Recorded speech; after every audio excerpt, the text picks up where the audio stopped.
हर साल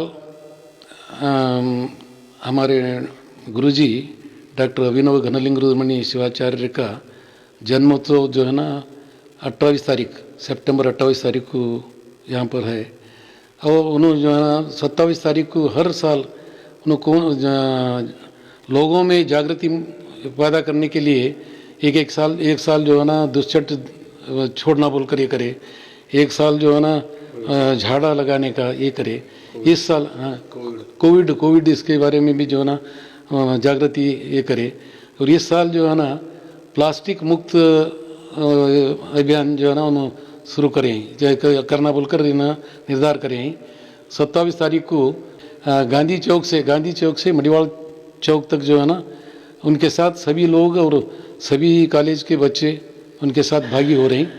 वहाँ से जो है ना प्रोसेशन कर लोगों को जागृति करने का प्रोग्राम ये करें हैं। Noble Public School admissions are open. Sky Sunshine School, step towards better future. Knowledge Park, the creative school for quality and innovative education. करें एक बेहतर कल की शुरुआत आज से। और दूसरे दिन 28 तारीख को मठ में उनका जन्मोत्सव भी है और उनका पट्टाधिकार भी है। वो पट्टाधिकार जन्मोत्सव जो है ना अचानक एक ही दिन में ये हो गया। हम रंभापुरी को गए थे, रहने के बाद रंभापुरी जगत गुरु महाराज बोले जो है ना उनका पट्टाधिकार करना, तो हम बोले पंचांग देकर वो दिन बोलो साहब, बोले हेड़ गुरुगले बोलकर बोले। उन्होंने जो है ना एक पंचांग वाले को बुलाकर वो पंचांग निकालने लगाए, तो वो पंचांग वाले जो है ना 28 तारीख सितंबर 28 तारीख निकाल कर दिए। हम बोले गुरु महाराज को ये दसरे का गड़बड़ में हमको तकलीफ होता गुरुगले बोलकर बोले नहीं वो पंचांग से जो निकला है वो करना बोलकर बोलने को हम यहाँ पर करने को आए। उस दिन ही जो है ना हमारे महाराज का जन्मदिन भी वो है, समझो ये ऊपर का खुदाई जो है ना ये मिला दिए उनका। ये ऐसा ये हर साल हम जो है ना करते हैं। आप भी जो है ना इसमें भागी होगी बोलकर हमारा विनंती है। ಪ್ರತಿ ವರ್ಷದಂತೆ ಡಾಕ್ಟರ್ ಅಭಿನವ ಘನಲಿಂಗರುಮಣಿ ಅವ್ರದ್ದು ಪಟ್ಟಾಧಿಕಾರ ಹಾಗೂ ಅವರ ಜನ್ಮೋತ್ಸವ ಏನದಂದ್ರೆ 28 ಸೆಪ್ಟೆಂಬರ್ 28ನೇ ತಾರೀಕಿಗೆ ಇರ್ತದೆ। ಪ್ರತಿ ವರ್ಷ ಏನು ಮಾಡ್ತಾರೆ ಅಂತಂದ್ರೆ ಎಲ್ಲಿ ಜನರಿಗೆ ಜಾಗೃತಿ ಮಾಡೋ ಸಲುವಾಗಿ ಯಾವಾಗ ಏನಂತಂದ್ರೆ ಗಿಡ ನಾಡೋದಾಗಲಿ ಅಥವಾ ಇವು ದುಶ್ಚಟ ಬಿಡೋದಾಗಲಿ ಇಂಥದ್ದು ಏನಂದ್ರೆ ಪ್ರತಿ ವರ್ಷ ಏನಂದ್ರೆ ಆ ರೀತಿ ಇವು ಒಂದು ದಿವಸ ಮೊದಲು 27 ತಾರೀಕಿಗೆ ಅದರದ್ದು ಅಭಿಯಾನ ಇದು ಮಾಡಿಕೊಂಡು 28ನೇ ತಾರೀಕಿಗೆ ಇಲ್ಲಿ ಏನಂದ್ರೆ ಮಠದಲ್ಲಿ ಅವ್ರದ್ದು ಪಟ್ಟಾಧಿಕಾರ ಮಹೋತ್ಸವ ಆಮೇಲೆ ಅವ್ರ ಜನ್ಮ ಉತ್ಸವ ಏನಂದ್ರೆ ಇಲ್ಲಿ ನಾವೆಲ್ಲರೂ ಭಕ್ತರು ಕೂಡಿ ಮಾಡ್ತೇವೆ।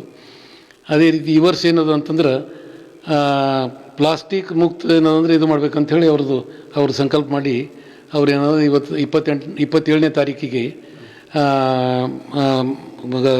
ಬಸವಕಲ್ಯಾಣ ಗಾಂಧಿ ಚೌಕದಿಂದ ಮಡಿವಾಳ ಚೌಕದವರೆಗೆ ಏನಂತಂದ್ರೆ ಎಲ್ಲ ಜನರು ಆಮೇಲೆ ಎಲ್ಲ ಸ್ಟೂಡೆಂಟ್ಸ್ ಎಲ್ಲ ಶಾಲೆದು ಏನಂದ್ರೆ ಶಾಲೆ ಕಾಲೇಜ್ ಏನಂದ್ರೆ ಮಕ್ಕಳು ಎಲ್ಲರೂ ಕೂಡ ಏನಂದ್ರೆ ಅವ್ರ ಜೊತೆಗೆ ಏನಂದ್ರೆ ಭಾಗಿಯಾಗಿ ಏನಂತಂದ್ರೆ ಅದು ಪ್ಲಾಸ್ಟಿಕ್ ಮುಕ್ತ ಇದು ಮಾಡಬೇಕು। ಅದರಿಂದ ಏನಂದ್ರೆ ದುಷ್ಪರಿಣಾಮ ಭಾಳ ಆಗ್ತವೆ।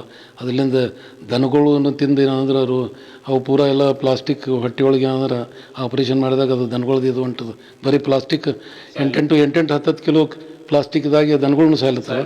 ಆಮೇಲೆ ಮನುಷ್ಯರಿಗೂ ಏನಂದ್ರೆ ಅದರಿಂದ ಕ್ಯಾನ್ಸರ ಇಂಥದ್ದು ಬೇರೆ ರೋಗಗಳು ಏನಂದ್ರೆ ಅದರಿಂದ ಆಗ್ಲತ್ತದ। ಅದ್ರದ್ದು ಏನಂದ್ರೆ ಇದೆಲ್ಲ ಮನಗಂಡು ನಮ್ಮ ಗುರುಗಳು ಏನಂತಂದ್ರೆ ಜನರಲ್ಲಿ ಜಾಗೃತಿ ಮೂಡಿಸ್ಬೇಕಂಥೇಳಿ ಪ್ಲಾಸ್ಟಿಕ್ ಮುಕ್ತ ಇದು ಮಾಡಬೇಕು ಅಂಥೇಳಿ ಅಲ್ಲಿಂದ ಗಾಂಧಿ ಚೌಕದಿಂದ ಇಲ್ಲಿವರೆಗೆ ಮೆರವಣಿಗೆ ತೆಗಿತಾ ಇದ್ದಾರೆ। ಅವ್ರ ಜೊತೆಗೆ ಏನಂದ್ರೆ ನಾವೆಲ್ಲ ಭಾಗಿಯಾಗ್ಲತ್ತೀವಿ, ತಾವು ಎಲ್ಲ ಭಾಗಿಯಾಗಬೇಕು। ಆಮೇಲೆ ಮರುದಿವಸ 28ನೇ ತಾರೀಕಿಗೆ ಇಲ್ಲಿ ಮಠದೊಳಗೆ ಅವ್ರದ್ದು ಜನ್ಮ ಶತಾಬ್ದಿ ಹಾಗೂ ಪಟ್ಟಾಧಿಕಾರ ಮಹೋತ್ಸವ ಅವತ್ತಿನ ದಿವಸ ಆಗ್ಯದ। ಅದು ಹ್ಯಾಂಗೆ ಕೂಡ ಅದೇನು ದೇವ್ರದೇ ಕೂಡಿಸಿದಂಗೆ ಆಗ್ಯದ। ಅದಕ್ಕೆ ನಾವು ಏನೋ ರಂಭಾಪುರಿಗೆ ಹೋಗಿದ್ದೆವು, ಹೋದಾಗೆ ಅಂದ್ರೆ ಈ ಪಟ್ಟಾಧಿಕಾರ ಮಾಡಬೇಕು ಅಂಥೇಳಿ ಅವ್ರು ಹೇಳಿದ್ರು। ಅದ್ರ ಪ್ರಕಾರ ನಾವು ಪಟ್ಟಾಧಿಕಾರ ನೀವು ತಾರೀಖು ಕೊಡ್ರಿ ಬುದ್ಧಿ ಅಂತ ಹೇಳಿದ್ಮೇಲೆ ಅವ್ರು ಏನಾದರೂ ಪಂಚಾಂಗ ತೆಗಿಲಕ್ಕೆ ಒಬ್ರಿಗೆ ಹೇಳಿದ್ರು। ಆ ಪಂಚಾಂಗದವ್ರು ಏನಾದ್ರು ನೋಡ್ಕೊಂಡು ಏನಾದ್ರೆ 28 ತಾರೀಕು ಕೊಟ್ಟರು ಅವರು। ನಾವು 28 ತಾರೀಕಿದಾಗ ದಸರಾ ಅದು ಇಂಥವೆಲ್ಲ ಸ್ವಲ್ಪ ಎಲ್ಲ ನಮ್ಗೆ ಇದು ಅನಾನುಕೂಲ ಆಗ್ತದ್ರಪ್ಪ ಜಲ್ದಿ ನಮ್ಗೆ ಹೆಂಗೆ ಆಗ್ತದೆ ಅಂದ್ರೆ ಇಲ್ಲ ಅವ್ರೇನು ಪಂಚಾಂಗ ತೆಗೆದುಕೊಟ್ರೆ ಅದು ಒಳ್ಳೇದು ತಾರೀಕು ಅದು, ಅದ್ರ ಪ್ರಕಾರ ನೀವು ಮಾಡ್ಬೇಕಂತ ಹೇಳಿದ್ಮೇಲೆ ಅದು ಮಾಡಿದ್ಮೇಲೆ ನಾವು ಇಲ್ಲಿ ನಮ್ಗೆ ಗೊತ್ತಾಯಿತು ನಮ್ಮದು ಗುರುಗಳದ್ದು ಏನಂತಾರೆ ಜನ್ಮೋತ್ಸವನು ಅದೇ ತಾರೀಕು ಅದ ಅಂಥೇಳಿ। ಅದು ಹೆಂಗೆ ಪರಮಾತ್ಮ ಕೂಡ್ಸೋಣದು ಆ ಪ್ರಕಾರ ಏನಂದ್ರೆ ಅವ್ರದ್ದು ಸೆಪ್ರೇಟಿಗೆ ಏನಂದ್ರೆ ಜನ್ಮ ಉತ್ಸವ ಆಮೇಲೆ ನಮ್ಮದು ಪಟ್ಟಾಧಿಕಾರ ಮಹೋತ್ಸವ ಮಾಡೋದು ನಮಗೇನು ಎರಡು ಮಾಡಬೇಕಾಗಿಲ್ಲ. ಅವತ್ತಿನ ದಿವಸ ಏನಂದ್ರೆ 25ನೇ ತಾರೀಕಿಗೆ ಅದು ಎರಡೂ ನಾವೇನಂದ್ರೆ ಪ್ರತಿ ವರ್ಷ ಮಾಡ್ತೇವೆ. ತಾವೆಲ್ಲರೂ ಭಾಗಿಯಾಗಬೇಕಂತೇಳಿ ತಮ್ಮಲ್ಲಿ ಕಳ್ಕಳಿಯಿಂದ ಬೇಡ್ಕೊಳ್ತೇವೆ ಅಂತೇಳಿ.